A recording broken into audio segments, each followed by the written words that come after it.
C'est parti pour un nouvel exercice sur la détermination de la ligne de niveau d'une fonction de deux variables. Considérons la fonction f définie par f de x et de y égale y au carré moins 9x au carré plus 16, le tout divisé par x au carré moins y. Donc ce que nous voulons faire ici, c'est déterminer la ligne de niveau moins 8, et ensuite nous allons représenter cette ligne de niveau dans un repère orthonormal du plan.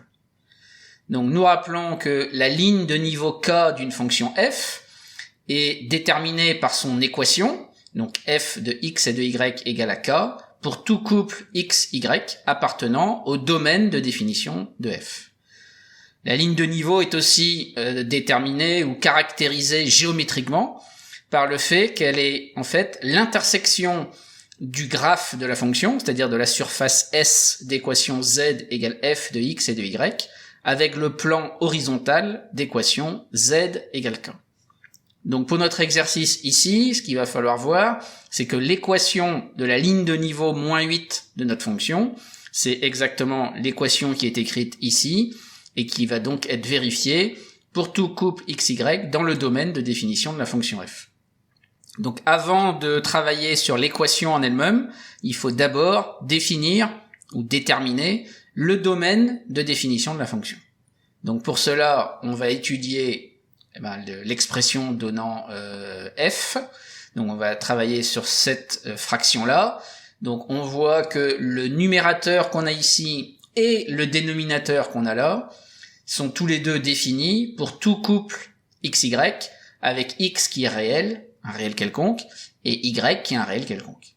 Donc la seule chose dont il faut se méfier ici, c'est la division, c'est-à-dire est-ce qu'on a droit de diviser par le dénominateur. Donc ce sera le cas si, en fait, le dénominateur est différent de 0. Donc quand est-ce que x carré moins y est différent de 0 ? Là-dedans on peut isoler y, et ça revient simplement à dire que y est différent de x au carré. Donc ça veut dire que lorsqu'on va représenter le domaine de définition dans un repère orthonormal du plan, en fait, il va falloir s'intéresser à quand est-ce que y est égal à x carré, mais ça, ce n'est rien d'autre que la parabole d'équation y égale x carré. Et donc, le domaine de définition, c'est tous les couples xy du plan, sauf ceux qui vérifient y égale x carré. Donc en fait, le domaine de définition, c'est tout ce qui est représenté ici dans un rouge pâle, là, c'est-à-dire tous les points du plan, sauf les points bleus de la parabole. Donc maintenant qu'on a déterminé ça, on peut se concentrer sur l'équation de la ligne de niveau, et on va travailler en fait sur cette équation-là pour essayer de l'écrire différemment et pour espérer reconnaître une équation d'un objet connu et classique de géométrie. Donc après, comme je l'ai déjà évoqué à l'exercice 1, ça peut être, on peut très bien repérer des équations de droite ou de cercle ou de parabole, etc., etc. Bon, alors ici, comme on a une fraction, on va déjà faire en sorte de ne plus avoir de fraction en multipliant des deux côtés du signe égal par le dénominateur. Donc ça va nous donner cette expression-là. On développe à droite en multipliant tout par moins 8. Donc fais attention au signe, hein. Moins 8 fois moins y, ça fait bien plus 8y. On regroupe tous les termes du même côté du signe égal, ce qui va nous donner cette expression-ci, puisque ici à gauche on avait moins 9x au carré, ici à droite on avait moins 8x carré, donc pour faire basculer en quelque sorte le moins 8x carré à gauche, il a fallu ajouter 8x carré des deux côtés, et donc en ajoutant 8x carré ici à moins 9x carré, on a bien retrouvé moins x au carré, le y carré il est toujours là, donc comme on avait plus 8y, il a fallu enlever 8y des deux côtés du signe égal, donc c'est pour ça qu'on a moins 8y ici, et le plus 16 n'a pas bougé, sachant que du coup à droite, il nous restait que 0. Donc maintenant qu'on a vu ça, on pourrait se dire que le fait qu'il y ait un x carré et un y carré, ça pourrait faire penser aux équations de cercle, sauf qu'ici, il faut bien faire attention, devant x carré, il y a un moins 1, alors que devant y au carré, il y a un plus 1. Si on est attentif aux équations de cercle, eh bien, il y a toujours le même coefficient devant x carré et devant y carré. Parce que dans la forme générale d'une équation de cercle, c'est-à-dire x moins a au carré plus y moins b au carré égale le rayon au carré, eh bien, quand on développe tout, forcément, on a 1x carré plus 1y carré. Et donc forcément, si on veut avoir affaire à un cercle, enfin une équation de cercle, il faut absolument avoir le même nombre devant. Ça pourrait être un 3 devant x carré plus un 3y carré, mais après, quitte à diviser par 3, on se ramènerait éventuellement à une équation de cercle. Mais ici, comme c'est pas le même nombre, puisque là il y a un moins 1 et là un plus 1, on n'a pas beaucoup d'espoir, on n'en a même pas du tout, de trouver une équation de cercle. Donc il faut penser autre chose que des équations de cercle sur ce coup-là. Alors là, ce qui est intéressant à voir, c'est que lorsqu'on repère ici y carré moins 8y plus 16, eh bien en fait, on repère que là, on a l'identité remarquable y moins 4, le tout au carré. Parce que y moins 4 au carré, ça fait bien y au carré moins le double produit, donc moins 2 fois 4 fois y, donc moins 8y, plus 4 au carré, qui est donc plus 16.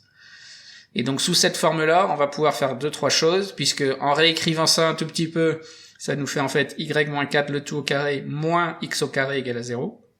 Donc ici, on repère qu'on a un carré moins un autre carré, ce qui nous rappelle forcément les identités remarquables, et particulièrement l'identité remarquable a carré moins b carré.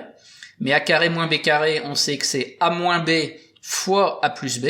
Donc quand on applique ça ici, ça nous fait y moins 4 moins x fois y moins 4 plus x. Donc ça nous fait ce produit-là qui vaut 0. Et donc quand on a un produit qui est nul, ça veut dire qu'on a c'est équivalent à dire qu'on a un des facteurs qui est nul. Donc ça nous donne soit le premier facteur qui est nul, c'est-à-dire y moins 4 moins x égale 0, soit le deuxième facteur qui est nul, c'est-à-dire y moins 4 plus x est égal à 0. Donc avec ces deux équations-là, on peut isoler y, ça va nous faire avec la première y égale x plus 4, ou pour la deuxième, y égale moins x plus 4.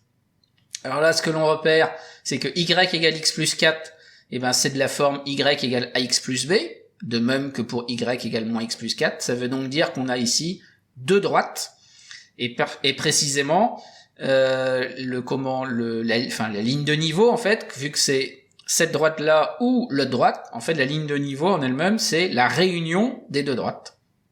Donc on va repréciser ça un petit peu, donc là, phrase de conclusion pour dire ce que l'on a pour la ligne de niveau. Mais là où il faut faire attention, c'est que ça va pas être tout à fait la réunion des deux droites, parce qu'il faut bien voir que dans tout ce qu'on a calculé ici, le couple, enfin tous les couples XY qu'on est en train de manipuler, c'était des couples qui étaient dans le domaine de définition de la fonction. Donc il va falloir tenir compte aussi maintenant du domaine de définition. Donc précisément, dans la représentation graphique, ça va être beaucoup plus clair. C'est-à-dire que le domaine de définition, c'est ce qu'on avait dit ici, c'est-à-dire qu'on avait ce qui était en rouge pâle, donc c'est-à-dire tous les points du plan sauf la parabole bleue. Donc la réunion des deux droites, il faut déjà tracer la première droite d'équation y égale x plus 4, c'est celle-là, et la deuxième, d'équation y égale moins x plus 4, c'est celle-là. Donc en fait, la ligne de niveau moins 8, c'est tous les points noirs situés sur les deux droites, sauf les points qui sont sur la parabole. C'est-à-dire qu'en fait, c'est les points noirs qui sont dans le domaine de définition. C'est ce que dit cette phrase-ci. Donc si c'est tous les points du domaine de définition qui sont sur les droites, ça veut dire qu'il faut garder tous les points qui sont sur les droites, sauf les points qui sont sur la parabole. Donc il va falloir exclure les 4 points qui sont ici, que je note en bleu pâle, là. Et donc en gros, la ligne de niveau moins 8 de notre fonction, c'est vraiment tous les points noirs ici, donc des deux droites, sauf les 4 points bleus. Bon, alors pour terminer, on va à nouveau faire une illustration en 3 dimensions du graphe de la fonction et de la ligne de niveau moins 8. Donc précisément, même si là, l'animation est pas extrêmement précise, c'est réalisé avec GeoGebra, on voit qu'à certains endroits ici, le graphe en 3D n'est pas super précis, mais ça va quand même donner une bonne idée de ce qui se passe. Donc là, on devine la parabole d'équation y égale x carré qui correspondent au point exclu du domaine de définition. Donc, si on veut donc trouver la ligne de niveau moins 8, il va falloir représenter le plan horizontal d'équation z égale moins 8. Donc c'est ce qui va apparaître dans un instant. Le voilà, donc qui est en mauve. Et donc la ligne de niveau, c'est l'intersection du graphe et du plan. Donc ça nous donne les deux droites noires là qui apparaissent à l'écran. Donc pour se rendre compte un petit peu mieux de cette ligne de niveau, on va faire une vue de dessus de cette vue en 3D. Donc quand on fait la vue de dessus, on retrouve bien les deux droites noires. C'est moins évident que les points, il y a 4 points à exclure, mais c'est, comme je disais au départ de l'illustration, il faut quand même être indulgent avec le logiciel utilisé, mais ça donne quand même une bonne idée de ce qu'est la ligne de niveau -8 par rapport à l'exercice qu'on vient de traiter. Sur ce, je vous dis à bientôt pour d'autres vidéos.